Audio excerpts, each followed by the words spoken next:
Estamos iniciando mais um Café com Amaral. Eu tenho o prazer de estar aqui hoje ao lado do Alessandro Vasques.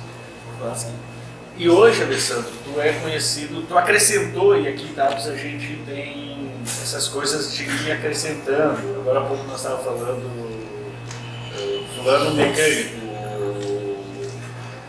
tu agrega nomes, né? E agora hoje é o Alessandro Bombeiro.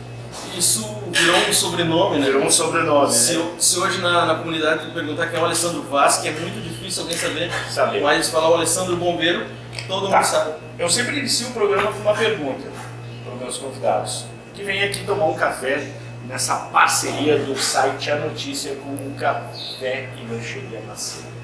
Eu geralmente pergunto assim: quem é a pessoa que está aqui? Eu vou perguntar, Alessandro Vasques, o Alessandro Bombeiro. Quem é o Alessandro?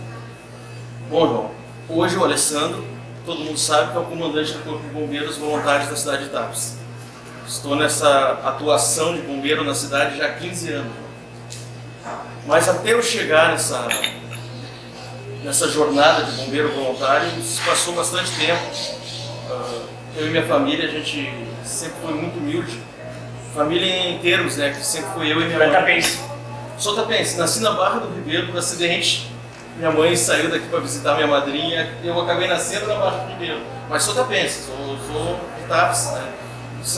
Deve ser criei em Tapes, desde pequeno. E minha mãe se separou do meu pai, eu tinha 4 anos de idade, então sempre foi eu e ela. Nós morávamos... filho único?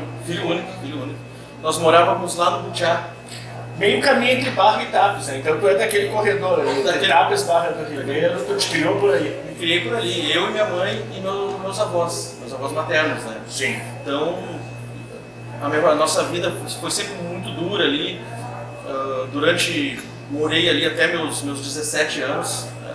Então, só para te ter uma ideia, até os 17 anos, eu e minha mãe, a gente não tinha uma casa com luz elétrica, água encanada. Era interior, Era interior mesmo, né? Hoje sim, hoje passa a luz elétrica ali, sim. O pessoal que mora ali já tem eletricidade, mas nós não tínhamos isso. Eu morei ali, eu e ela, então a gente passou bastante dificuldade até para se locomover até o centro. Minha mãe sempre trabalhou para sustentar a casa de faxineira, sim, quando eu era pequeno, né? Então era bastante dificuldade para ela, muito longe, via de bicicleta. E eu acabo lembrando desse período da minha infância, né? Até eu começar a trabalhar para ajudar ela. Né? Vocês moravam no interior e plantavam alguma coisa? Tua infância, como é que foi? Meu falecido avô plantava feijão, plantava... Ficava na volta. Ficava na volta, né? Então, naquela época não tinha problema assim, se o adolescente ou a criança parasse de estudar, não tinha aquele problema do conselho tutelar, que é um erro a criança parar de estudar, claro, sim. Isso aí sem questionamento, né? Mas naquela época não tinha, e acontecia muito isso aí. Era muito comum, principalmente nas comunidades mais interioranas, né? Com certeza, o jovem parar de estudar muito cedo, e aconteceu comigo. Eu com 12 anos eu tive que parar de estudar para ajudar minha mãe, porque ela era sozinha. Então com 12 anos eu fui trabalhar numa granja de arroz. Você já foi para a agricultura? Agricultura, 12 ficava anos. Ali no entorno, né? Ali no entorno, com 12 anos. Então era muito dificultoso. Eu trabalhava numa granja de arroz, às vezes eu tinha que parar na granja de arroz, dentro daquelas volantinhas. Sim, as famosas volantas. E acabava vindo para casa só durante o final de semana para trazer o dinheiro para minha mãe, para ter o sustento da casa, e na segunda-feira eu voltava a trabalhar na granja de arroz.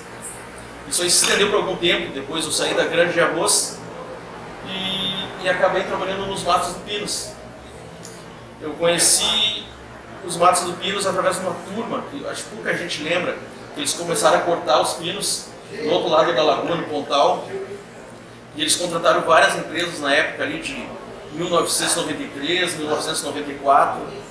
Eles contrataram uma empresa lá de Minas do Butiá para cortar aqueles pinos ali. Então eles vieram ali com 30 homens e mesmo assim era pouco. E eles acabaram contratando alguns tapenses e eu fiquei sabendo. Só para te ter uma ideia, eu me apresentei para eles, o cara ficou me olhando assim, né, João? O cara ficou me olhando assim, mas tu, sempre fui muito pequenininho e magrinho, agora que eu tô mais gordinho, né? Mas sempre fui pequeno, magrinho, e ele olhou para mim, mas tu não vai conseguir trabalhar? Mas me dá uma chance, cara, tô precisando. E ele assim, tá, vou te contratar, mas eu não vou poder pagar o mesmo valor que eu pago para os outros. E aí ele acabou me contratando e 3 semanas depois ele me chamou, cara, é o seguinte, tu trabalha igual os caras, tem que te pagar o mesmo valor, não adianta. Aí acabou me pagando o mesmo valor. E eu fiquei, acho que uns 2, 3 anos com essa turma ali, viu? A gente cortou todos os pinos do outro lado da lagoa. Sim. E depois trabalhei no replante com eles. Aquele óleo que ficava na roupa era uma roupa só para trabalhar? Era só para trabalhar. Aquilo ali não tem como tu tirar. Sim. E é interessante que hoje eu olho aqueles pinos do outro lado da lagoa e digo, eu ajudei a plantar aqueles pinos. Plantar aquilo ali. Pode, olha só, estamos chegando aí, porque hoje é o Café com Amaral, temos essa parceria aí, sempre tem esse pastelzinho do Maciel. Pastelzinho do Maciel. Toda a gravação, nossa, é um café, né? Ah, café. Muito bom. Bom, e eu vou pedir mais um café aqui, que eu vou aproveitar aqui.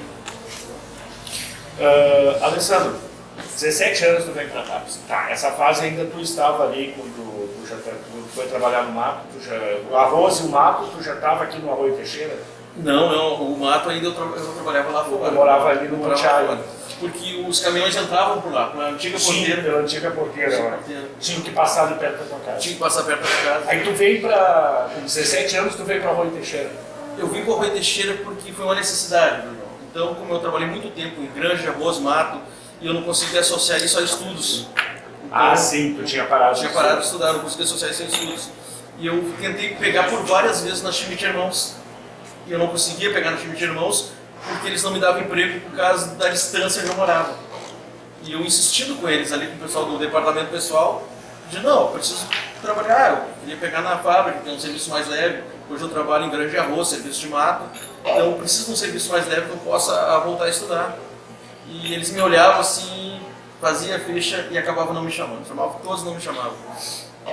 Até que um dia a Andréia, que trabalhava no departamento pessoal, disse assim, não, vamos dar uma chance para ele ali e vamos ver como é que fica. Aí perguntou, tu não pode faltar, o dia que faltar, me preocupado por causa da distância. Se chover, como é que tu vai vir? Entendeu? Eu digo, não, isso para mim não é problema. Coloco uma roupa numa sacolinha ali, troco de roupa no banheiro, isso para mim não é problema. E aí me deram essa chance na Schmidt Irmãos. E assim foi, João. Então eu comecei a trabalhar na Schmidt, daí eu tinha uns 17 anos. Só que a distância me atrapalhava muito, não faltava o trabalho, fazia que nem eu combinei com eles ali. Eu pegava a bicicleta, o dia de chuva sempre teve aquele barro no corredor, ele chovia muito, então dia de vento empurrando a bicicleta, todo aquele trabalho, né? Aí comecei a conversar com a minha mãe, não, a gente tem que comprar uma casa mais perto, senão não vai ter como eu trabalhar. E estava difícil já, né, João? Então sem luz, sem água, então por mais que tu esteja acostumado com ali, tu necessita de algum conforto. Chegou a um determinado momento, bom. Sim, tu necessita de algum conforto. Conseguimos comprar uma casinha na Arroio Teixeira com bastante dificuldade, cara, eu e minha mãe. E foi onde a gente teve nossa primeira casinha mesmo, com luz, com água, foi dentro da vila do Arroio Teixeira, onde eu fui morar com 17 anos. 17 anos no Rio. Trabalhando na fábrica de calçados? Trabalhando na fábrica de calçados. Quanto tempo fica na fábrica de calçados? Fiquei 12 anos na fábrica de calçados. 12 anos? Na Schmidt ainda? Era Schmidt Irmãos? Eu trabalhei em Schmidt Irmãos 12 anos. 12 anos? 12 anos em Schmidt Irmãos. Praticamente quando ela sai então, dos TAPS, logo em seguida. Eu acho que eu saí em 2007 da Schmidt, eu não lembro quanto tempo ela ficou. Mas logo depois foi logo, eu acho que uns 2, 3 anos depois ela encerrou atividades no município. Então, uma pena, né, isso aí, né? A gente... O site A Notícia, nessa semana agora, vocês vão estar aqui rodando o programa, nós estamos fazendo esse especial aí sobre desemprego de TAPS e fazendo uma análise também do desenvolvimento dos vários setores, né? Comércio, indústria, agricultura familiar, agricultura empresarial, ouvindo desempregados, pessoas que trabalharam na fábrica, e a gente vê como é forte, como ficou forte essa questão da fábrica de calçados. Afinal, eram milhares, centenas de pessoas que inundavam esses Brasil de bicicleta, né? Era até bonito de se ver no final da tarde, ao meio-dia, né? Nos horários de intervalo. Então tu fez parte também dessa história. Fiz parte da Schmidt. Então ali na Schmidt eu consegui fazer um trabalho com eles. Depois me tornei revisor geral da empresa, fiz um curso de 1 ano, viajando com eles por todas as filiais que eles tinham no Rio Grande do Sul na época. Fiquei 1 ano viajando com eles, aprendendo como revisar um calçado, como olhar um calçado com qualidade para a exportação que eles faziam na época. Então foi bastante interessante para mim. E comecei a gostar de morar dentro da vila no Arroio Teixeira, que hoje eu tenho amor por aquela vila, porque eu gosto do pessoal dali. É uma vila que, acho que se eu pudesse, assim, se eu tivesse assim, um dia para morar, eu ia morar de volta lá, porque eu tenho família hoje lá dentro também, tenho tia que mora lá dentro, então eu gosto daquele ambiente lá, criei amigos lá dentro, né? Tem outra coisa que eu não falei, agora falando do Arroio Teixeira, teve uma época ali da minha infância, que nós morávamos lá fora no Butiá, que a minha mãe foi carroceira. Pois é, carroceira. Tu falaste que a tua mãe trabalhava com faxinas, mas ela também trabalhou como carroceira. Ela e minha tia, elas compraram uma carroça para carregaria, ela e minha tia foram carroceiras. Então minha tia também tinha um filho pequeno, que é o Marcos, o meu primo, que hoje mora em Guaíba. Então elas trabalharam retirando areia da sanga. Retirando areia lá dentro da sanga, não era só a carroça, não.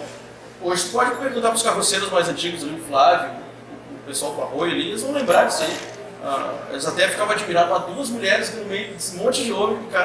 Uma atividade que, pelo menos naquela época, principalmente, era exclusivamente de homens. Hoje nós temos algumas mulheres que retiram areia, mas naquela época elas foram pioneiras. Foram pioneiras, então isso aí muito foi o pão para nossa mesa com o dinheiro da areia da sanga no Arroio Teixeira. O Arroio Teixeira teve um significado bem grande na tua trajetória, né?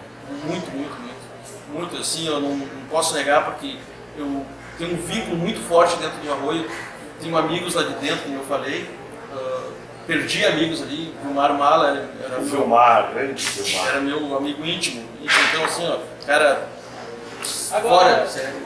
Tu chegaste a pegar eu não diria uma transformação, porque às vezes tu trabalha, aqui tem muito preconceito às vezes na cidade, quando tu começa a direcionar esses comentários, lá na Wolf, lá na Vila Nova, que antigamente se chamava Vila das Guampas, que já era pejorativo. Sim. Mas teve um momento que o Arroio Teixeira tinha uma visão assim, tinha muito crime, assalto, essas coisas ali no entorno. Parece que teve uma virada e hoje é um dos bairros que tem uma atividade cultural muito forte, tem uma escola que é um exemplo, eu considero, eu conheço as escolas de Tápias, e a escola ali do Arroio Teixeira é coisa de escola particular, né? É uma escola com uma estrutura fantástica, tem um ginásio de esporte, tem uma escola de samba, tem um posto de saúde, e tu não vê ela nas manchetes de jornais, acontece como acontece em todos os bairros. A gente anda por ali e percebe que não está mal, tem cuidado, as ruas estão limpas, pelo menos quando eu passo por ali. Houve uma melhora. O que tu acha que melhorou a autoestima dos moradores, aquela coisa toda ali? Melhorou a qualidade, o visual do bairro? Tu chegou a pegar esses 2 momentos? O momento que ela estava mais assim? Peguei os 2 momentos, sim. Tu sabe que hoje... O Mala foi importante nesse processo? O Mala foi muito importante. Que tem que partir das lideranças do bairro, né, às vezes, né? Essa mudança, né? O Mala foi um líder comunitário muito importante, tanto que ele não falava a Vila do Arroio Teixeira, ele falava condomínio residencial Arroio Teixeira. Isso ele falava em praça pública no carnaval, cada vez que ia levantar um troféu da escola de samba, que ele amava, tinha dentro do coração dele. E como tu falou das vilas, das comunidades, tu sabe que o que move a nossa economia aí, eu acho que uns 70% são as vilas. Sim, são os trabalhadores das vilas, a classe mais pobre, mais baixa, é a que move, são nós que movemos essa economia do município, né? E o que eu ia te falar, eu peguei essas 2 partes do Arroio. O Arroio ele foi criado, João, ele teve a intenção de retirar os moradores do corredor. Então foi criada aquela vila, foi feita aquelas 2 ruas, foi aberto loteamentos ali, terrenos, para retirar o pessoal do corredor para dentro da vila, para substituir um pouco a rua ali, que na época eram muitas casinhas. Eu não sei se era a intenção do poder público, que na época os turistas que iam para Pinvest passavam por ali, né? Não tinha a estrada ainda que saía aqui do centro, passava para ir direto para Pinvest. Então o único jeito de ir para Pinvest, que era um balneário, era por ali. Eu acho que desafogar um pouco ali o corredor, esse era o objetivo. Só que foi um tiro no pé, porque o pessoal que saía, eles acabam vendendo aquela casinha onde eles tinham no corredor. Que pessoas que não moravam vieram para ali. Então, aconteceu na Wolf também, com a Avenida Camaquã, né? Algo semelhante também. Eu acho que foi mais ou menos assim. E super, em vez de desafogar, super lotou mais. Super lotou mais. Então foi muito interessante. Então acabou vindo pessoas diferentes no corredor. Então, de repente aumentou mais o número de pessoas ali na Vila do Arroio Teixeira, deu aquele desencontro de pessoas que não se conheciam. Daqui a pouco foi alguns moradores mal intencionados para ali, acabou acontecendo alguns assaltos, algumas coisas que depois com o trabalho de comunidade isso aí foi amenizando um pouco. Hoje tem uma das escolas de sambas mais importantes do município, né? E tem uma atividade cultural, o bairro hoje é tem uma outra cara, né? Bom, 17 anos tu tá no Arroio Teixeira, trabalhando na fábrica de calçados e depois? Depois assim, que eu te falei, Veio que foi estudar. Sim, voltei a estudar na noite, trabalhava na Schmidt, voltei a estudar à noite para completar os estudos, né? Tu falou da escola de samba. A criação do Acadêmicos do Arroio foi muito interessante. Conta para nós um pouco aí do nosso... Foi muito interessante. Foi bem na época das grandes brigas, das grandes escolas. Corujão e Apito de Ouro. E na época também tinha o Municipal, lembra do Municipal? Sim, o Municipal. Que o Municipal depois foi enfraquecendo, né, João? De uma certa forma ele foi enfraquecendo. E ele era o verdadeiro oponente do... Não, chegou um momento que era a grande escola. Né? Depois ele foi enfraquecendo. Muita gente de fora que vinha, né? Depois ele foi enfraquecendo e acabou sendo o Corujão. E o que aconteceu? O Corujão, eles tiveram uma grande ideia para fortalecer o Corujão. Eles criaram o filho da coruja. Os filhos, né? O filho da coruja. Então, na verdade, em vez deles pegar uma verba para a escola de samba, eles pegavam a verba da escola e a verba do bloco de samba, que era o bloco. Filhos da Coruja era bloco. E que como tocava o mesmo grupo, tocava os instrumentos, era tudo... Fazia um tema parcialmente parecidos e acabava acoplando junto e se tornava uma escola mais forte. Então, com isso, eles criaram essa ideia para bater de frente com o Apito de Ouro, que na época o Apito de Ouro era mais comunidade, mais povão, então tinha mais aglomeração de pessoas e começou a bater de igual para igual com o Apito de Ouro. Na época, o Miro me convidou para tocar no Apito de Ouro, né? Então ganhei bastante amizade ali com o Miro, com o pessoal do Apito, com a dona Irma, com o pessoal. Conheci o meu grande amigo Marcos Vinícius, o Cabeloide. O Cabeloide, cara, que até hoje está aí, né? Uma figuraça. Meu amigo, parceirão mesmo. Vocês vieram trabalhar junto depois no posto? Trabalhamos na Schmidt. Na Schmidt também. E trabalhamos no posto de gasolina. É uma grande figura o Cabeloide. Sim, com certeza. Cabeloide. E aí tinha... Aí o Miro uma vez pegou e teve a ideia de montar um bloco carnavalesco dentro do Arroio. Do Arroio Teixeira para ajudar o Apito de Ouro. Que a maioria do pessoal que tocava na escola de samba do Arroio tocava no Apito. Porque era mais próximo, a escola mais próxima da vila, né? Aí eu pensei, não, vamos fazer o seguinte. Falou para a dona Irma, para a diretoria, vamos montar um bloco carnavalesco. Com a mesma estratégia do Corujão. A mesma estratégia do Corujão. Só que alguns da diretoria falavam assim, ó, vocês estão criando um monstro. Falavam assim, né? Vocês estão criando um monstro. E não é que foi criado um monstro porque eu sou fundador do Acadêmicos do Arroio. Um dia eu estava na porta da casa ali escutando um pagode, eu sempre gostei muito de samba e pagode. E o Miro passou o Sandrinho, ele me chama de Sandrinho, né? O Sandrinho, vamos lá no Vilmar, lá, tem uma proposta para fazer para vocês. E a gente acabou indo no Vilmar lá. Então naquela reunião ali foi criado o Acadêmicos do Arroio, 2001. 2001 foi criado o Acadêmicos do Arroio. E eu sou um dos fundadores da escola, com muito orgulho do que... A importância da escola para o bairro foi muito grande, né? Foi muito grande e é muito grande. É muito grande hoje, né? Hoje, cultura, tudo passa por ali, né? Tudo o bairro passa ali. A vida comunitária do bairro passa pela escola. Com certeza. Buenas, e aí quando é que surgem os bombeiros voluntários? A minha paixão por bombeiros começou na Schmidt Irmãos.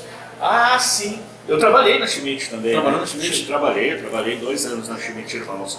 E me lembro que quando eu saí, eles estavam montando, eu devo ter saído em 89, 90. Foi logo no início, os 2 primeiros anos. Eu saí logo ali, estava organizando um agrupamento, logo em seguida, já se pensava nisso, né? Isso, que tinha um negócio de segurança, agora não me lembro como é que era o nome. Era Brigada de Incêndio. Brigada de Incêndio. Brigada de Incêndio. O que aconteceu? Com a necessidade de eu fazer mais horas extras, então para aumentar um pouco mais a renda do salário da salário. Que na época pagava ainda hora extra, depois inventaram o banco de horas, né? Banco de horas. Que ferrou todo mundo na época ali, né? Ninguém conseguia mais levantar a base do salário. Queijo e aqui é carne. Fique à vontade. E aí o que aconteceu? Eu peguei e vi que tiravam guardas, tiravam final de semana dentro da Schmidt. Aí eu pensei, como é que eu podia fazer para tirar guarda também ali para fazer uma hora extra para aumentar o salário? E aí fui ver aí a diretoria da Schmidt falou assim, não, o negócio é que quem tira guarda aí são os bombeiros, fica no final de semana. Então, os bombeiros. Aí comecei a avaliar eles ali, na época o Kleber, que era o Klebinho, que hoje tem o Mercado Santa Rosa, Mercadinho Santa Rosa, lá na Coab. Ele era o líder dos bombeiros, cheguei pro Kleber e falei assim, Kleber, como é que eu faço para entrar pros bombeiros? Ó, cara, deixa teu nome, e aí a gente vai fazer uma reunião aí e ver se te chama. E aí na próxima semana o Kleber já me chamou ali para um treinamento ali, e eu entrei pros bombeiros, para a brigada de incêndio, né? Nem é bombeiros, é brigada de incêndio. E entrei para a brigada de incêndio e comecei a tomar gosto, João. Porque o que começou a acontecer? Como o TAPS não tinha um corpo de bombeiros, a única jeito mais fácil de combater era com os bombeiros da Schmidt. Então ali tinha uma motobomba e vários metros de mangueira. Então quando tinha algum incêndio tipo assim, 100, 200 metros da orla da lagoa, tinha como a brigada de incêndio da fábrica combater. Que nem combateu aqui na Refriarte, em algumas residências que pegaram fogo na orla. Na volta da orla. Na volta da orla. Porque pegava água direto na lagoa. Pegava isso. Tinha que ser próximo à orla. A motobomba da Schmidt pegava dentro da lagoa. Encostava a motobomba, engatava a mangueira e a mangueira tocava. Uma pressão incrível aquela motobomba que tinha na Schmidt Irmãos. E aí como a comunidade começou a chamar a brigada de incêndio da fábrica, a gente começou a combater alguns incêndios aqui dentro do município, comecei a tomar gosto por isso. Né? E, claro, comecei a mais me especializar na área de combate a incêndio. Quando eu fiquei sabendo ali da criação do Corpo de Bombeiros Voluntários aqui da cidade de TAPS, que esse grupo se uniu para montar o Corpo de Bombeiros, foi por causa do incêndio do Mercado Novo Sul. Sim. Ali que teve o pontapé inicial para a criação do Corpo de Bombeiros Voluntários no município. Né? Então foi um incêndio bastante grande, que já tinha tido alguns incêndios grandes, que nem naquela padaria aqui no centro, que era, eu não lembro o nome, era Pão e Companhia. Pão e Companhia. Pão e Companhia. Queimou toda a padaria ali, então até chegar os bombeiros de Camaquã, levava uma hora e pouquinho, né? Isso se eles não tivessem outra ocorrência. Sim. Né? Daí tinha que esperar Guaíba ainda. Tinha que esperar Guaíba, era bastante complicado. Mas foi através do incêndio do Novo Sul que esse grupo de amigos aí se reuniram e procuraram recursos na Serra Gaúcha, que hoje é o top em bombeiros voluntários hoje, sem contestação. Hoje são todos gerenciados lá pela Volunteer Sul, né? Que é um órgão aí que coordena os bombeiros voluntários, que dá uma assessoria 100% dos bombeiros voluntários. Então eles viajaram para Nova Prata procurar essa assessoria e com certeza, tiveram todo o apoio para a montagem do Corpo de Bombeiros aqui em TAPS. Para nós, eu quero falar mais sobre a questão dos bombeiros. Surge aí então os bombeiros voluntários? Surge os bombeiros voluntários. Dentro da fábrica? Ou como é que foi? Não. Como é que vocês fizeram para... Não, A necessidade começou a se mostrar com os incêndios do supermercado, com o incêndio da padaria. O comércio mesmo começa a perceber que tem a necessidade. Já tinha essa experiência da fábrica. Bom, daí como é que... O que aconteceu? Eu já entrei, o Corpo de Bombeiros Voluntários ele já estava ativo. Ah, ele já estava ativo? Já estava ativo. Eu entrei, ele foi em março de 2005, foi criado o Corpo de Bombeiros Voluntários. Eu entrei no final do ano de 2005. Então, alguns meses depois, praticamente. Eu fui o primeiro bombeiro a entrar depois dos fundadores. Eles eram um grupo, acho que de 10 fundadores ali, bombeiros ativos fundadores ali que participavam de combate a incêndio. Que através deles, desse incêndio no supermercado, que eles procuraram a estrutura bombeiros voluntários para montar dentro de TAPS. Sim. Então, quando eu fiquei sabendo que montaram os bombeiros voluntários, eu não tive conhecimento dessas reuniões, nem que iam montar bombeiros voluntários. Quando eu acabei sabendo, Já estava funcionando. Já estava aquele pontapé inicial. Estava onde nessa época? Schmidt Irmãos. Trabalhando na Schmidt Irmãos. E aí eu procurei os bombeiros. Procurei eles, fui fazer uma visita para eles ali e disse, eu gostaria de entrar para o Corpo de Bombeiros, eu tenho uma certa experiência em combate a incêndio, eu sou formado em combate a incêndio, tudo, né? Aí eles pediram para mim fazer uma ficha lá com eles e pediram para me aguardar. Acho que eu devo ter aguardado uns 3, 4 meses até eles me chamar e ingressei com eles nos Bombeiros Voluntários, finalzinho de 2005. E é bom a gente dar o nosso web telespectadores que falar qual é a diferença entre bombeiro voluntário, bombeiro civil e bombeiro militar. Quer dizer, o bombeiro militar a gente tem a lógica de tem que entrar, fazer carreira e toda aquela história, né? O bombeiro civil e o bombeiro voluntário tem uma diferença? Na verdade, eles não têm diferença nenhuma na parte de treinamento. O treinamento é o mesmo treinamento? O treinamento é o mesmo treinamento, eles vão passar por combate a incêndio, eles vão passar por APH, que é o primeiro socorros, né? Eles vão passar por combate a incêndio, primeiros socorros, vão passar por todo tipo de treinamento. É o mesmo treinamento que passa. Só que, porém, o bombeiro voluntário e o bombeiro militar, eles atuam em quartel. Eles têm quartel, então eles fazem um trabalho de atender a comunidade. Eles vão para combate a incêndio estrutural e resgate veicular, eles vão para socorro, né? Resgate aquático, eles fazem todo esse trabalho mais próximo à comunidade. Já o bombeiro civil é um bombeiro empresarial, é um bombeiro contratado por empresas. Tipo assim, hoje se o Maciel se tornar uma grande empresa, digamos que o Maciel... A Schmidt Irmãos. O Schmidt Irmãos hoje necessitaria um bombeiro civil. Hoje, por lei, depois do incêndio da Boate Kiss, determinado número de funcionários, conforme que tu trabalha, tu tem que ter um bombeiro obrigatoriamente. Na época, o auge da Schmidt ali teve 600 funcionários. Né? 600 funcionários, trabalhavam com produtos químicos, né? Tudo muito inflamável. Tem que ter. Hoje teria que ter ali um... Sim. E desse pessoal que... Essa é a diferença, então? Sim, um bombeiro civil hoje é um bombeiro contratado por uma empresa ou por um evento.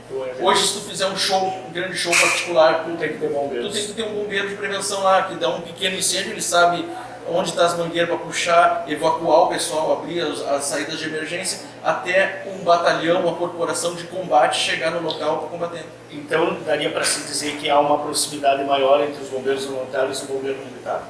Com certeza. No trabalho. No trabalho. Desse grupo que fundou, que organizou o primeiro grupamento de bombeiros voluntários, tem alguém ainda que permaneceu?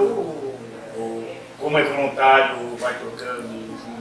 Não, hoje o único fundador que está comigo ali no combate é o Jorley. O Jorley. Ele saiu uma época, ele ficou um tempo afastado, acho que ele ficou 6 anos afastado e acabou voltando para a corporação.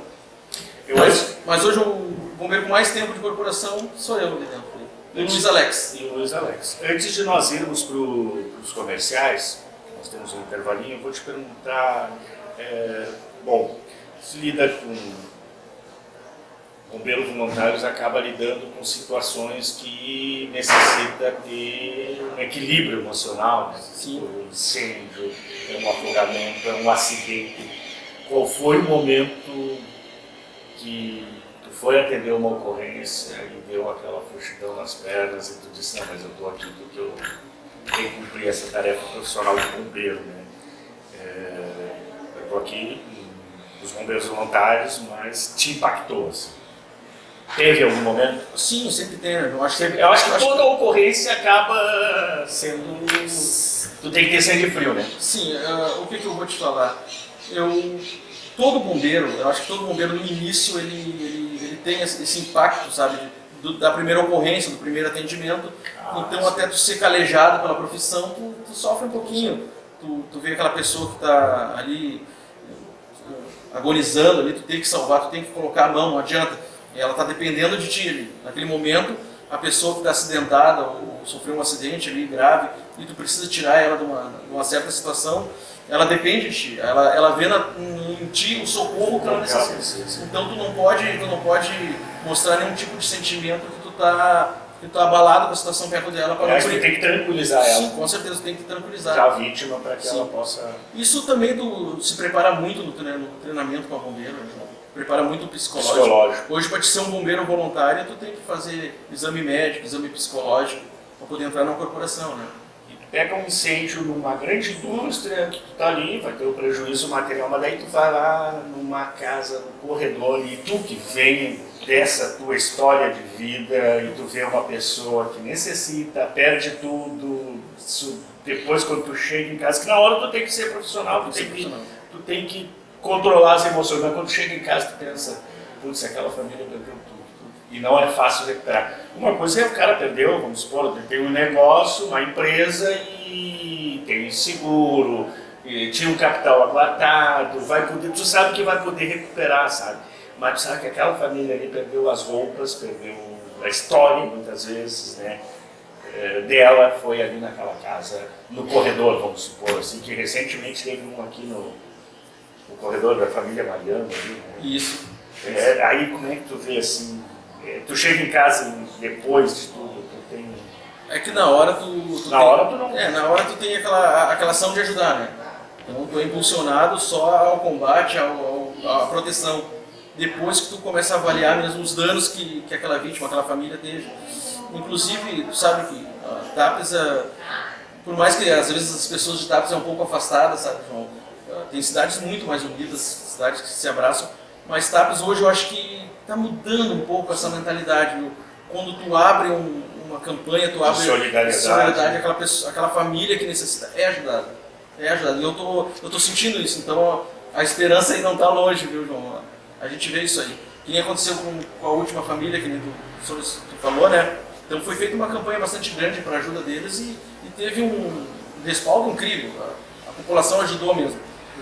Usamos até a caminhoneta dos bombeiros, aquela nova que a gente tem agora, para carregar as doações para eles. Me conta antes de nós ir para o comercial, porque o pessoal da produção aí já está me olhando com uma cara meio feia, né? Mas assim, me conta um fato pitoresco, curioso, engraçado que aconteceu nessa tua trajetória de bombeiros voluntários. São várias, né? São várias histórias bastante que às vezes acontecem, né? Uma vez nós estávamos na corporação e uma senhora começou a ligar. Olha, meu filho vai botar fogo na casa aqui. Eu falei, minha senhora, a senhora tem que ligar para a brigada militar. Aí ela assim, não, mas ele vai botar fogo. Tá, mas ele vai botar ou já botou? Não, ele vai botar. Ele está ameaçando de botar. Eu digo, não, então só liga para a brigada vai ir, qualquer coisa chama a nossa. Então tá, desligou. Deu uns 10 minutos, ela ligou. Ó, meu filho vai colocar fogo. Eu digo, não, mas a senhora ligou para a brigada. Não, mas ele vai botar fogo. Eu digo, tá, mas a senhora tem que ligar para a brigada. E assim ela ficou, João. Não, meu filho, eu estou avisando vocês que ele vai botar fogo. Eu digo, tá, minha senhora, mas a senhora tem que ligar, porque eu não posso locomover uma corporação de bombeiros para atender uma ocorrência que não existe ainda, né? Que poderá existir ou não. Não, foi, João, que nós mesmos tivemos que ligar para a brigada militar. Resolve o problema. E uma bem muito engraçada que teve, nós estávamos uns domingo de manhã, daqui a pouco a gente viu uns gritos de uma senhora gritando. Isso foi bem na frente da corporação, que era aqui na João Taliba Wolf, tem aquele figueirão na frente. Figueirão ali. E perto da casa de cultura. Isso, uma senhora gritando. E um menino, acho que ele estava muito embriagado, não sei o que ele usou aquela manhã, ele subiu na figueira para se matar. E quando a gente saiu na porta, assim, abriu a porta que a gente tinha, estava acordando de um plantão, era de manhã cedo, a gente abriu, a gente viu aquele tumulto de brigada militar, a mulher gritando, e o cara lá em cima. E o cara, não, vocês não sabem que vão me jogar, e vocês não sabem que vão me jogar. E apavorado ali, aquela que eu vou me jogar, e a gente tentando acalmar a mãe dele, e acalmar ele, calma, cara, olha a tua mãe aqui, tenha pena da tua mãe, desce dessa árvore, cara, olha o que tu tá fazendo. E aí daqui a pouco um dos brigadeiros tentou, tu não sobe que eu vou me jogar. E ameaçaram se jogar, né? E aí foi, cara, e nós ali, quase uma hora com aquele cara ali. Daqui a pouco um dos meus bombeiros, cara, eu acho que tu não vai te jogar. Te joga então, cara. Te joga pra nós ver. Então te joga daí pra nós ver, cara. Começou a se fazer. Aí ele se assustou. E o meu bombeiro assim, te joga, cara. Eu tentando acabar meu bombeiro daqui, eu já tava irritado. Né? Te joga, cara. Aí ele assim, aí pro meu bombeiro assim, calma, cara. Aí o meu bombeiro, que calma, rapaz, olha a tua mãe. Aí ele assim pro meu bombeiro, eu só quero te ajudar. Aí o meu bombeiro, me ajudar? Eu quero te ajudar a me ajudar. Falou assim, pô, cara, eu sabe. Eu digo, aí eu vi que o cara veio se jogar mesmo, né? Aí com conversa ele desceu. Com essa nós vamos para os comerciais, daqui um minutinho nós estamos de volta. E você aí que quer botar a sua empresa, botar o seu produto em evidência, aproveite a grande audiência que nós temos aqui no Café com Amaral. Esse espaço pode ser seu. Vamos aos comerciais?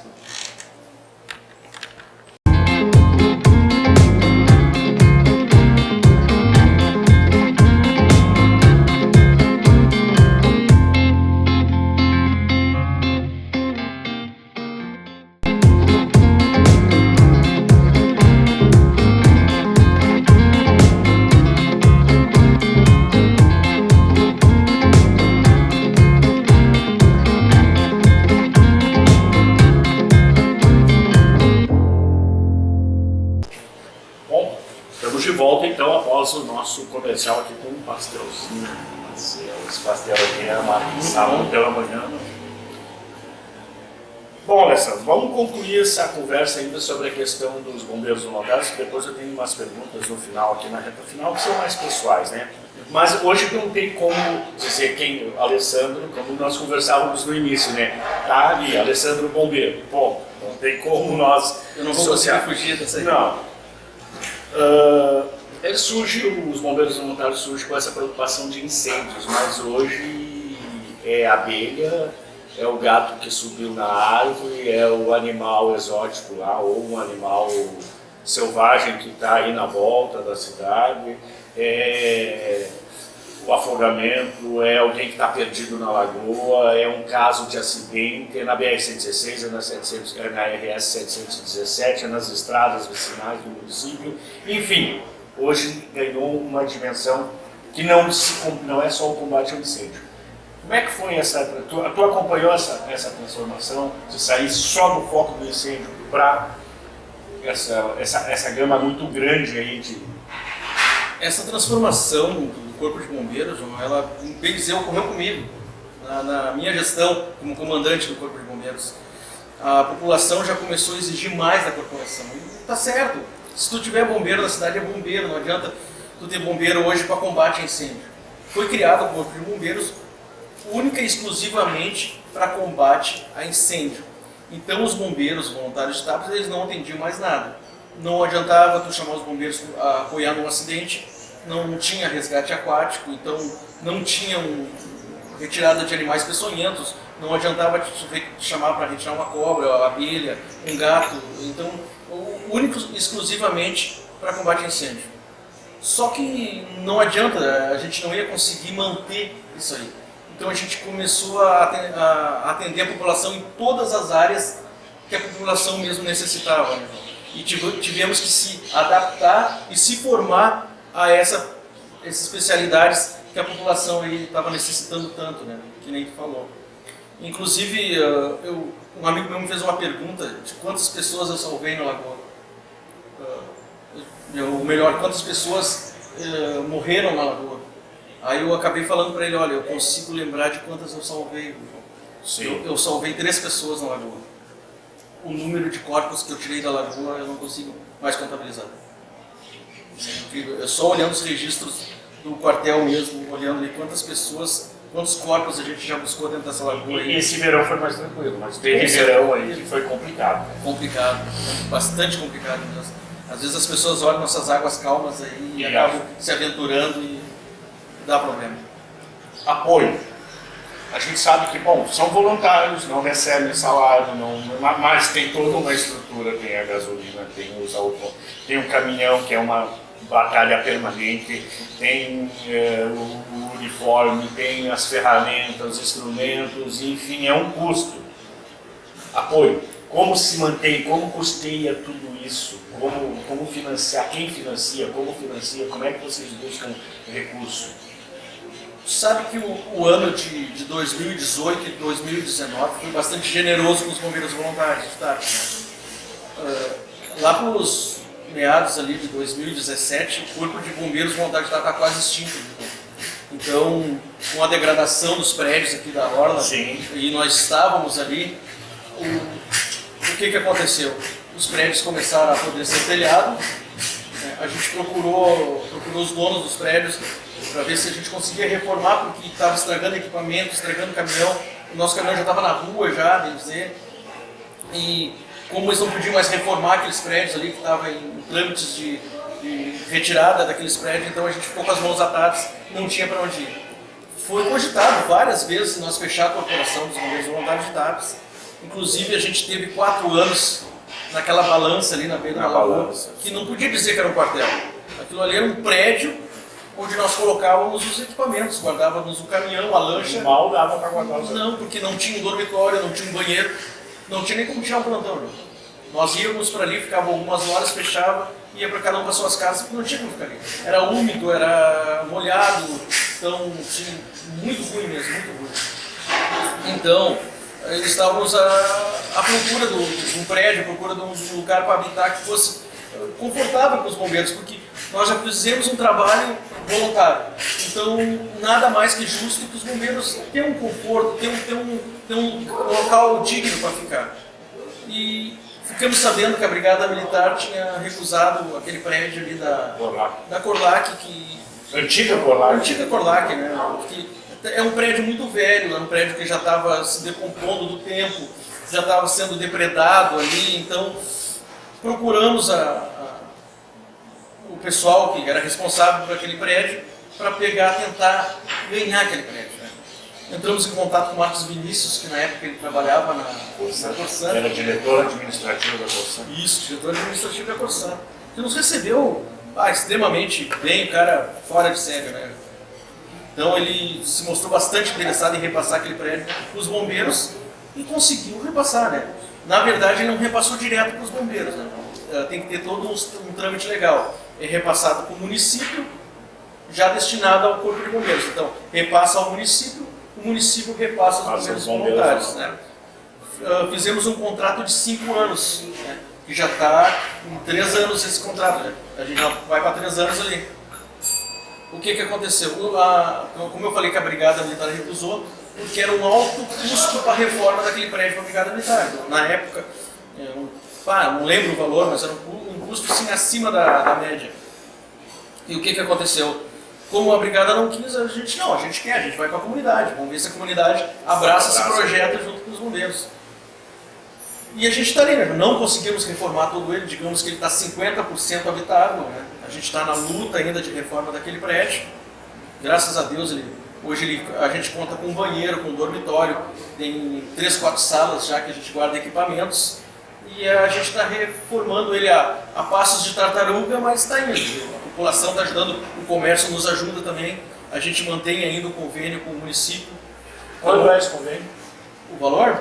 É R$ 1.500. Por mês? Por mês, R$ 1.500. Ok. Então cumpre toda a ajuda. Ajuda, manter, mas não... Vai ser necessário mais apoio. Sabe que hoje Uma roupa de vocês, assim, combate a incêndio. Então, tem até o nome, né? É o EPI. O EPI. Equipamento de proteção individual. Isso, o EPI. É uma roupa de aproximação para combate a incêndio, uma roupa especial para isso, então tem que ter. Quanto é o custo de para uma pessoa? Hoje, se tu fosse equipar um bombeiro, R$20 mil. R$20 mil? Um bombeiro. Isso não estamos falando do caminhão, nem da... Não. Mas a gente, que nem eu falei que o ano de 2018 e 2019 foi bastante generoso para os bombeiros. Generoso. Então a gente acabou ganhando uma verba dos vereadores. Dos vereadores. Aquela verba foi fundamental. Foi fundamental para a compra de equipamentos. Parabéns aos vereadores, porque a gente às vezes muito critica, e eu tenho feito algumas reportagens, cobramos diária, cobramos isso. Mas tem coisas boas. Eu acho que nós assim sempre tivemos essa prática jornalística. E Deus naquele momento ali eu disse, foi muito bem usado. E não dá para dizer que foi politicagem, não. Foi para beneficiar toda a cidade. Foi para beneficiar, não foi politicagem. Não foi para o meu gueto lá, porque lá eu tenho 2, 3 lá, não.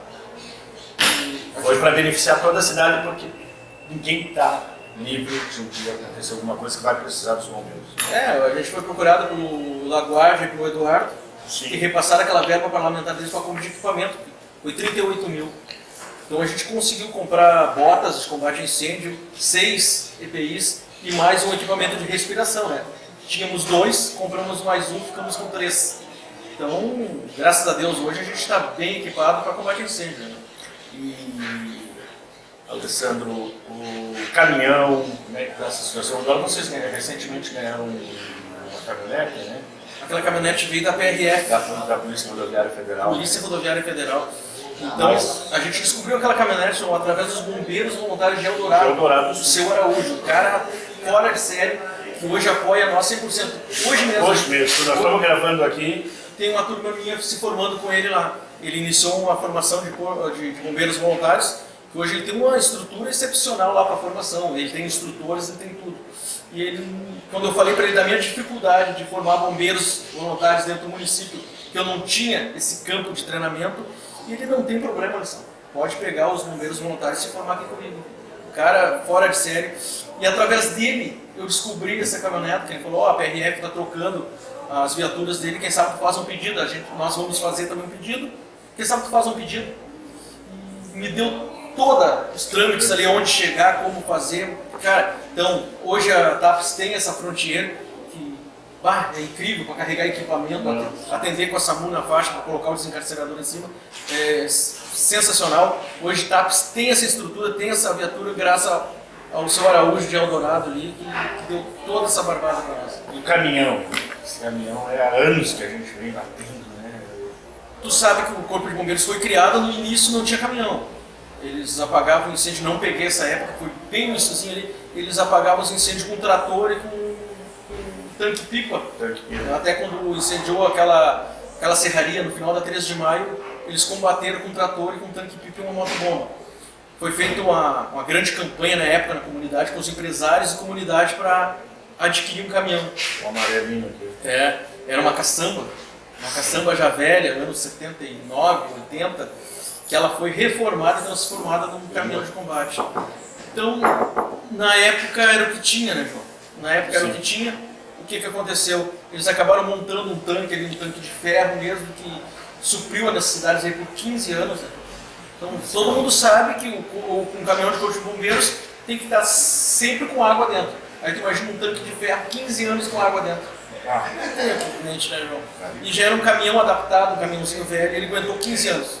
Só que deu o que tinha que dar, desativamos ele alguns meses atrás. E, bom, já que vamos ativar, a gente tem que dar uma resposta à comunidade, né? Então, a gente vai parar com o combate a incêndio até adquirir um caminhão que já estava correndo risco, aquele caminhão, para nós e para terceiros. Até acabamos se acidentando aí, um acidente aí. Eu estava com 4 bombeiros no caminhão e a gente acabou quebrando uma ponta de eixo, a gente entrou mato adentro ali, se acidentamos. Poderia ter sido pior, né? Graças a Deus foi só danos materiais. E dizemos, não, a gente na reunião lá decidimos, não, vamos desativar o caminhão antes que aconteça coisa pior. Porque a gente já tinha feito algumas campanhas nele, só para a gente ter uma ideia de tão ruim que ele estava. A gente fez uma campanha, a gente arrecadou 14 mil nessa campanha para colocar no caminhão. Então a gente ali trocou pneu, a gente trocou roda, ponta de eixo, amortecedor, arrumamos o motor, que ele já estava bastante desgastado. Então foi 14 mil e tu olhava o caminhão e ele estava feio. Então a gente, a gente coloca dinheiro no caminhão, assim, está enterrando dinheiro e não consegue suprir, né? Então vamos desativar esse caminhão. Fizemos um comunicado para a Câmara de Vereadores, Prefeitura Municipal e Ministério Público. Aí fomos levar na Câmara de Vereadores o comunicado. Estamos desativando o caminhão, felizmente vamos ficar só com resgate aquático e vamos ficar só com retirada de mais peçonhentos e apoiando a SAMU nos acidentes na nossa RS e a 116 ali. Para nossa surpresa, os vereadores nos deram a resposta em menos de 24 horas. Eles foram lá com o projeto deles ali para um repasse de uma verba de 165.350 para aquisição de um caminhão novo para a TAPS. Como é que está essa história? Essa história é a seguinte, já foi aprovada na Câmara de Vereadores, os papéis saem dessa semana no gabinete do prefeito, que já tinha, o prefeito me falou que... Não, está tranquilo, ele já se mostrou... Ele sabe da importância dos bombeiros dentro do município, né? Se o Poder Legislativo, se os vereadores estão fazendo essa ação, que volto a dizer aqui, então, de parabéns, não vai ser no Executivo, muito pelo contrário, né? O Executivo vai acelerar, porque é aquele tipo de coisa que é o Joãozinho, o Pedrinho, a Mariazinha, todo mundo precisa. Assim, como bombeiros e municípios sempre foram parceria, né? Sim. Não tem como não manter a parceria, né, João? Então, o que acontece? Os papéis vão essa semana, fiquei sabendo que o gabinete do prefeito já está tudo montado. Nós fizemos já o plano de trabalho que é exigido, toda a documentação do quartel dos bombeiros está em dia. Nossa entidade hoje, em papéis, prestação de contas, está toda em dia com a prefeitura, com o município. Se alguém da população quiser ver todo esse papel, só ir até o corpo de bombeiros voluntários lá. A nossa tesoureira e nosso presidente tem tudo à disposição de qualquer membro da comunidade, está disponível, né, João? E dá para comprar um caminhão bom? Dá. Eu entrei... Com esse valor? A gente sempre teve uma parceria boa com a Volunteer Sul, que hoje é filiado com os bombeiros voluntários de TAPS, que mantém essa filiação com os bombeiros da Serra ali. Então, a gente sempre foi parceria, estamos sempre se ajudando. Quem entrou em contato comigo foi o Leandro, de Rolante. Então, o Corpo de Bombeiros Voluntário de Rolante hoje é exemplo. É incrível. Quem puder conhecer o Corpo de Bombeiros Voluntário de Rolante lá é incrível. O comandante Leandro.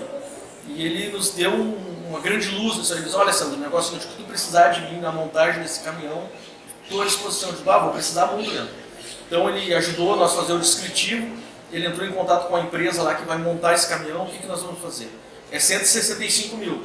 Então não dá para comprar um caminhão novo de bombeiro, né? A gente vai ter que comprar um caminhão.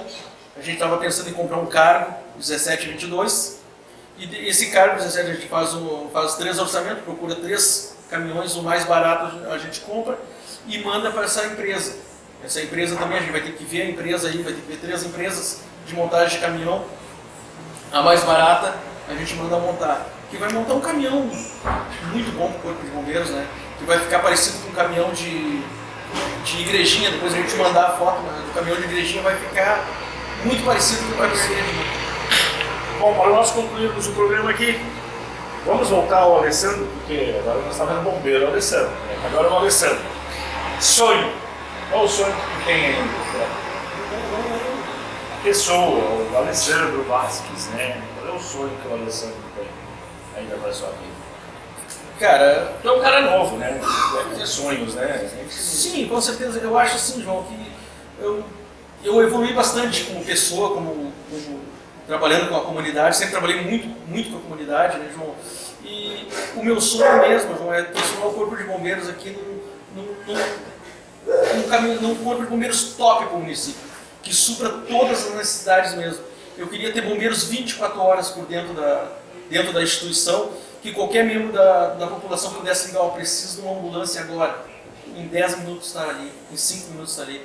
Eu preciso de uma retirada de um animal aqui agora, em 10 minutos está ali. Hoje a gente tem essa dificuldade, porque todos os bombeiros são voluntários. Então, durante o dia, eu tenho que tirar alguém do trabalho para poder fazer esse trabalho do bombeiro se é alguma emergência muito grave. Né? Então, um dos meus sonhos é esse, né, João? É transformar a Corporação de Bombeiros Voluntários em exemplo aqui no município. Já sofreste críticas, já sai gente, às vezes a pessoa pode sair, é um grupo de voluntários, né? É um grupo de pessoas e nem todas as vezes pensam em comum a mesma ideia, né? E às vezes alguém sai, faz uma crítica disso, e tu é a figura que está ali, né? O comandante, né? Então muitas críticas caem em cima de ti. Como tu lida com isso? Sabendo o trabalho que tu tem, as dificuldades que tu enfrenta, como é que tu lida com essas críticas? Que às vezes vem de alguém que estava sempre...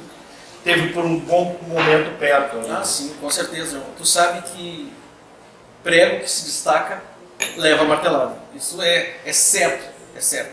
E eu me preocupava muito com isso. Eu me preocupava muito com a minha imagem.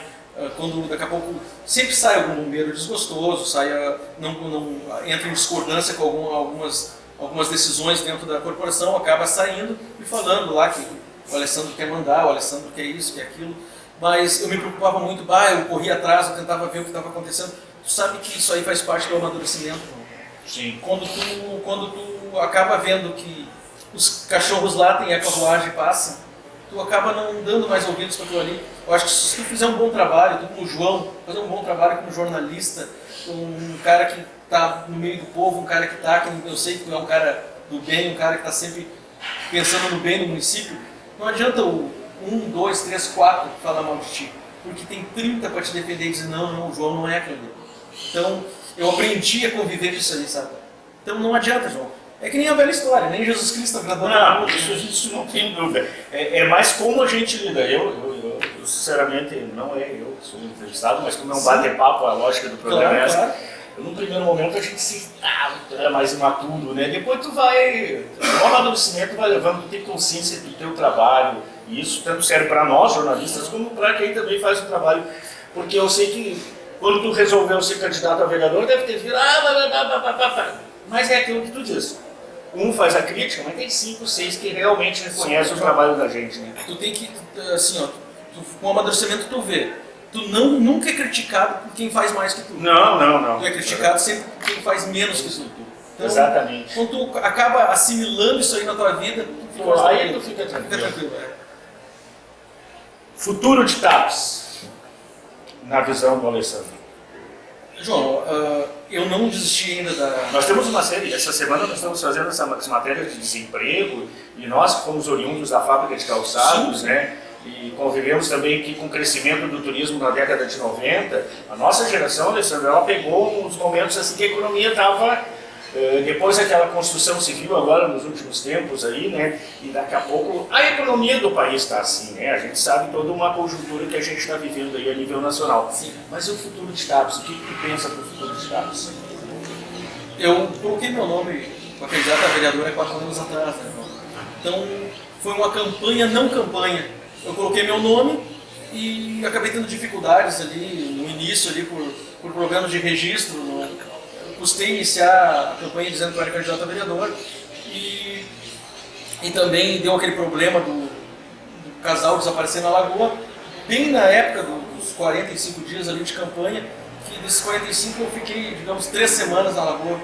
Então eu não ia abandonar minha equipe nunca, viu, João? De 45 dias, 21 tu ficou trabalhando na Lagoa. Eu não ia abandonar minha equipe nunca, que nem falaram assim, Sandro, tu é louco, tu abandonou a campanha de vereador, vai para Lagoa, tu vai sumir de bar, não importa. Mas tu era bombeiro. Tanto ser candidato, tu era bombeiro. Tanto é, João, pode procurar nas redes sociais, onde aí eles falaram assim, tu vai usar assim.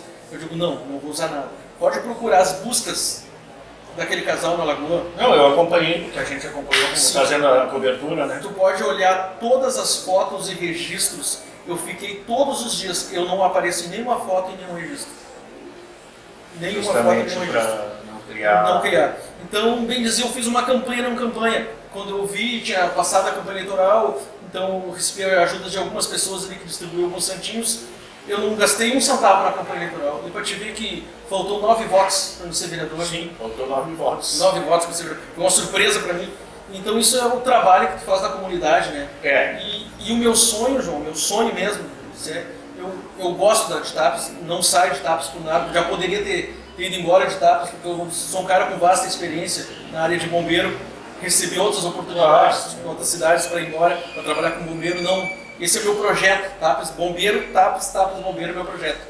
E o que eu penso também, que eu acredito na minha cidade, pretendo me candidatar a vereador de novo, o ano que vem, né?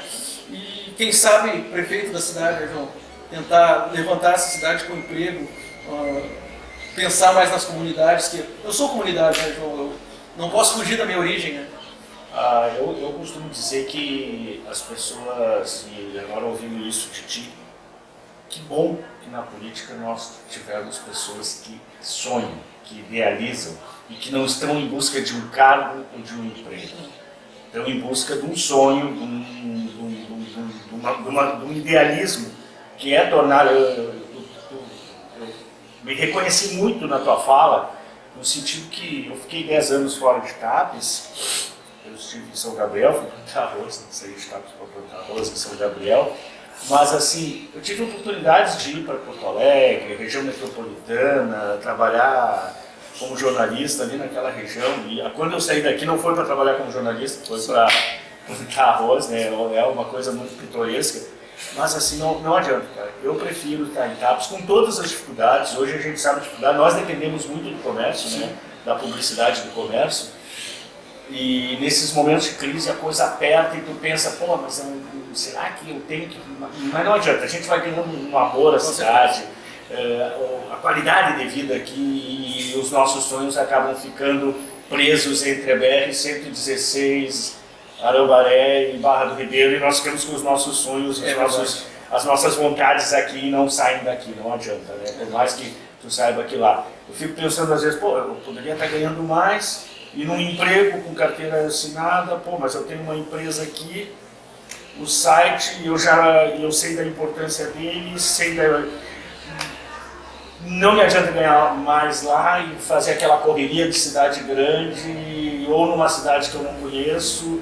Aqui eu sei o que o meu entrevistado... Se eu chegar na Câmara de Vereadores, eu sei o que cada vereador está pensando. Então, profissionalmente, para mim também aqui é muito que a gente vai se conhecendo, né? Muito obrigado, Alessandro. Teu recado final, então. João, meu recado final é que nossa comunidade de TAPS seja mais unida. Isso é importante. Muita união, muita força aí, e que acreditem no nosso município, acreditem em TAPS, que as coisas eu acredito que vão melhorar. Sabe? Vão melhorar. A gente está precisando de bastante emprego na cidade, infraestrutura. Então eu acho que uma comunidade mais unida, mais solidária, se levanta, viu, João? Eu acho que a união sempre vai fazer a força. não é o poder público que vai mudar, é a união de todos, né? Então, se poder público e comunidade se unirem com um bem maior do município, o município tem a crescer. Eu costumo dizer, e agora a gente estava fazendo essas matérias sobre turismo, né? Sobre desenvolvimento, geração de emprego. Gramado, Canela. Ministério Público.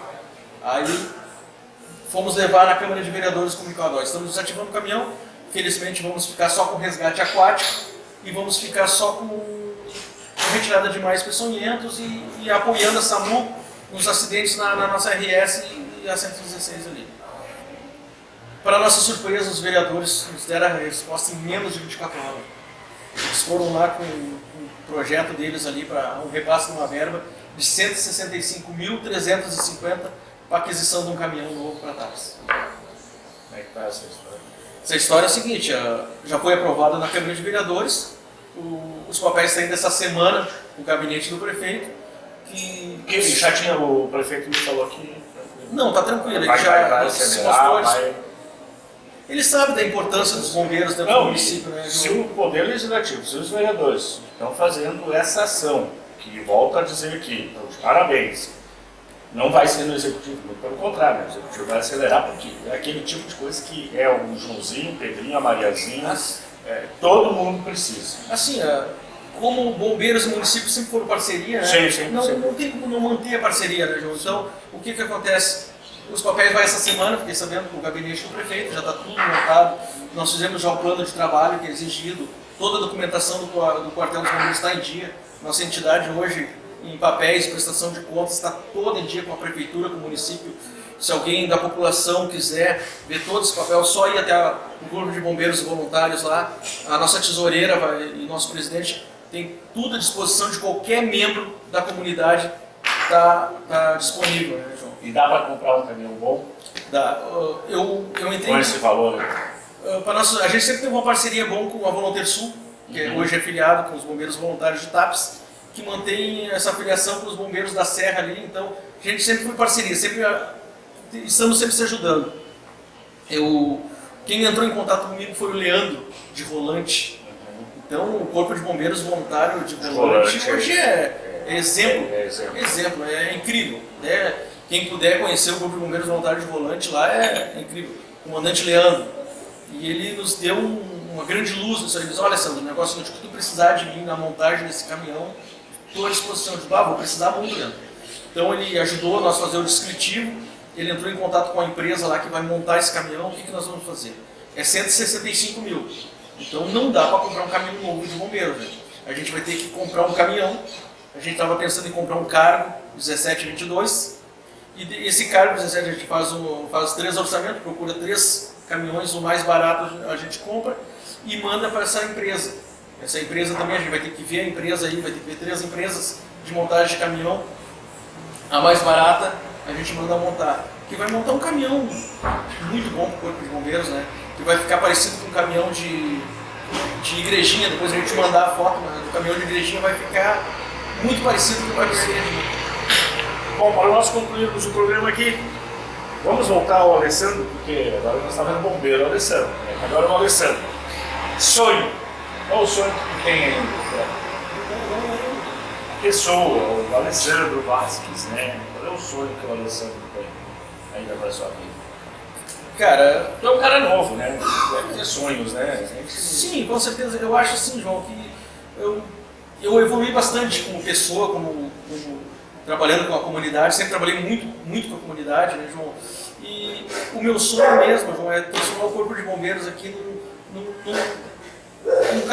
Corpo de Bombeiros top para o município, que supra todas as necessidades mesmo. Eu queria ter bombeiros 24 horas por dentro da instituição, que qualquer membro da população pudesse ligar, eu preciso de uma ambulância agora, em 10 minutos está ali, em 5 minutos está ali. Eu preciso de uma retirada de um animal aqui agora, em 10 minutos ali. Hoje a gente tem essa dificuldade, porque todos os bombeiros são voluntários. Então, durante o dia, eu tenho que tirar alguém do trabalho para poder fazer esse trabalho do bombeiro se é alguma emergência muito grave. Né? Então, um dos meus sonhos é esse, né, João? É transformar a Corporação de Bombeiros Voluntários em exemplo aqui no município. Já sofreste críticas, já sai gente, às vezes a pessoa pode sair, é um grupo de voluntários, né? É um grupo de pessoas e nem todas as vezes pensam em comum a mesma ideia, né?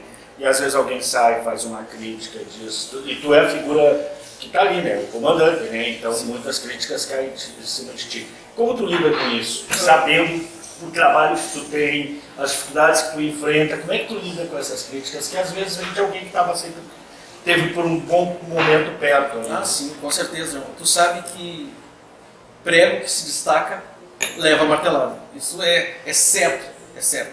E eu me preocupava muito com isso. Eu me preocupava muito com a minha imagem. Quando daqui a pouco sempre sai algum bombeiro desgostoso, não entra em discordância com algumas decisões dentro da corporação, acaba saindo e falando lá que o Alessandro quer mandar, o Alessandro quer isso, quer aquilo. Mas eu me preocupava muito, eu corria atrás, eu tentava ver o que estava acontecendo. Tu sabe que isso aí faz parte do amadurecimento. Sim. Quando tu acaba vendo que os cachorros latem e a carruagem passa, tu acaba não dando mais ouvidos para aquilo ali. Eu acho que se tu fizer um bom trabalho, tu como João, fazer um bom trabalho como jornalista, um cara que está no meio do povo, um cara que está, que eu sei que tu é um cara do bem, um cara que está sempre pensando no bem do município, não adianta o 1, 2, 3, 4 falar mal de ti, porque tem 30 para te defender e dizer, não, o João não é aquele. Então, eu aprendi a conviver disso ali, sabe? Então não adianta, João. É que nem a velha história, nem Jesus Cristo agradou a Não, isso não tem dúvida. É mais como a gente lida. Eu, sinceramente, não é eu que sou entrevistado, mas como é um bate-papo, a lógica do programa é essa. Claro. No primeiro momento a gente se é mais imaturo, né? Depois tu vai, no amadurecimento, tu vai levando, tu tem consciência do teu trabalho, e isso tanto serve para nós, jornalistas, como para quem também faz o trabalho. Porque eu sei que quando tu resolveu ser candidato a vereador, deve ter vindo, mas é aquilo que tu diz. Um faz a crítica, mas tem 5, 6 que realmente reconhecem o trabalho da gente, né? Tu tem que, assim, com o amadurecimento tu vê. Tu nunca é criticado por quem faz mais que tu. Não. Tu é criticado sempre por quem faz menos que tu. Então, exatamente. Quando tu acaba assimilando isso aí na tua vida, aí tu fica tranquilo. Futuro de TAPS, na visão do Alessandro. João, eu não desisti ainda da... Nós temos uma série, essa semana nós estamos fazendo essa matéria de desemprego, e nós que fomos oriundos da fábrica de calçados, Sim. né? E convivemos também aqui com o crescimento do turismo na década de 90. A nossa geração, Alessandro, ela pegou uns momentos assim que a economia estava, depois daquela construção civil agora nos últimos tempos aí, né? E daqui a pouco a economia do país está assim, né? A gente sabe toda uma conjuntura que a gente está vivendo aí a nível nacional. Sim. Mas e o futuro de TAPS? O que tu pensa para o futuro de TAPS? Eu coloquei meu nome para candidato a vereador há 4 anos atrás, né? Então, foi uma campanha, não campanha. Eu coloquei meu nome e acabei tendo dificuldades ali no início ali por problemas de registro. Custei iniciar a campanha dizendo que eu era candidato a vereador e também deu aquele problema do casal desaparecer na Lagoa, bem na época dos 45 dias ali de campanha, que desses 45 eu fiquei, digamos, 3 semanas na Lagoa. Então eu não ia abandonar minha equipe nunca, viu, João? De 45 dias, 21 tu ficou trabalhando na Lagoa. Eu não ia abandonar minha equipe nunca, que nem falaram assim, Sandro, tu é louco, tu abandonou a campanha de vereador, vai para a Lagoa, tu vai sumir do bar, não importa. Mas tu era bombeiro. Tanto é. Ser candidato, tu era bombeiro. Tanto é, João, pode procurar nas redes sociais, onde quer. Aí eles falaram assim, tu vai usar assim. Eu digo, não vou usar nada. Pode procurar as buscas daquele casal na Lagoa. Não, eu acompanhei, porque a gente acompanhou fazendo a cobertura, né? Tu pode olhar todas as fotos e registros. Eu fiquei todos os dias, eu não apareci em nenhuma foto e nenhum registro. Nenhuma foto e nenhum registro. Não criar. Então, bem dizer, eu fiz uma campanha, não campanha. Quando eu vi, tinha passado a campanha eleitoral, então eu recebi a ajuda de algumas pessoas ali que distribuíram alguns santinhos. Eu não gastei um centavo na campanha eleitoral. Depois te ver que faltou 9 votos para ser vereador. Sim, faltou 9 votos. 9 votos para ser vereador. Foi uma surpresa para mim. Então isso é o trabalho que tu faz na comunidade, né? E o meu sonho, João, meu sonho mesmo, eu gosto de TAPS, não saio de TAPS por nada, já poderia ter ido embora de TAPS, porque eu sou um cara com vasta experiência na área de bombeiro, recebi outras oportunidades em outras cidades para ir embora, para trabalhar como bombeiro, esse é o meu projeto, TAPS, bombeiro, TAPS, bombeiro é meu projeto. E o que eu penso também, que eu acredito na minha cidade, pretendo me candidatar a vereador de novo o ano que vem, né?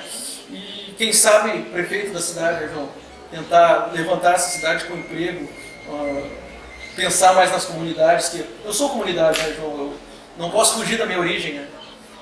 Eu costumo dizer que as pessoas, e agora ouvindo isso de ti, que bom que na política nós tivemos pessoas que sonham, que idealizam e que não estão em busca de um cargo ou de um emprego. Estão em busca de um sonho, de um idealismo que é tornar... Eu me reconheci muito na tua fala, no sentido que eu fiquei 10 anos fora de Tapes. Eu estive em São Gabriel, fui plantar arroz, não sei de Tapes para plantar arroz em São Gabriel. Mas assim, eu tive oportunidades de ir para Porto Alegre, região metropolitana, trabalhar como jornalista ali naquela região. E quando eu saí daqui não foi para trabalhar como jornalista, foi para plantar arroz, né? É uma coisa muito pitoresca. Mas assim, não adianta, cara. Eu prefiro estar em Tapes com todas as dificuldades. Hoje a gente sabe a dificuldade, nós dependemos muito do comércio, né? Da publicidade do comércio. E nesses momentos de crise a coisa aperta e tu pensa, pô, mas será que eu tenho que... Mas não adianta, a gente vai ganhando um amor à cidade, a qualidade de vida aqui, e os nossos sonhos acabam ficando presos entre a BR-116, Arambaré e Barra do Ribeiro, e nós ficamos com os nossos sonhos, as nossas vontades aqui e não saem daqui, não adianta, né? Por mais que tu saiba que lá. Eu fico pensando às vezes, pô, eu poderia estar ganhando mais, e num emprego com carteira assinada, pô, mas eu tenho uma empresa aqui, o site, eu sei da importância dele, não me adianta ganhar mais lá e fazer aquela correria de cidade grande, ou numa cidade que eu não conheço. Aqui eu sei o que o meu entrevistado, se eu chegar na Câmara de Vereadores, eu sei o que cada vereador está pensando. Então, profissionalmente, para mim também aqui é muito que a gente vai se conhecendo, né? Muito obrigado, Alessandro. Teu recado final, então. João, meu recado final é que nossa comunidade de Tapes seja mais unida. Isso é importante. Muita união, muita força aí, e que acreditem no nosso município, acreditem em Tapes, que as coisas eu acredito que vão melhorar. Sabe? Vão melhorar. A gente está precisando de bastante empregos na cidade, infraestrutura. Então eu acho que uma comunidade mais unida, mais solidária, se levanta, viu, João? Eu acho que a união sempre vai fazer a força. Não é o poder público que vai mudar, é a união de todos, né? Então, se poder público e comunidade se unirem com um bem maior do município, o município tem a crescer. Eu costumo dizer, agora a gente estava fazendo essas matérias sobre turismo, né? Sobre desenvolvimento, geração de emprego, Gramado, Canela.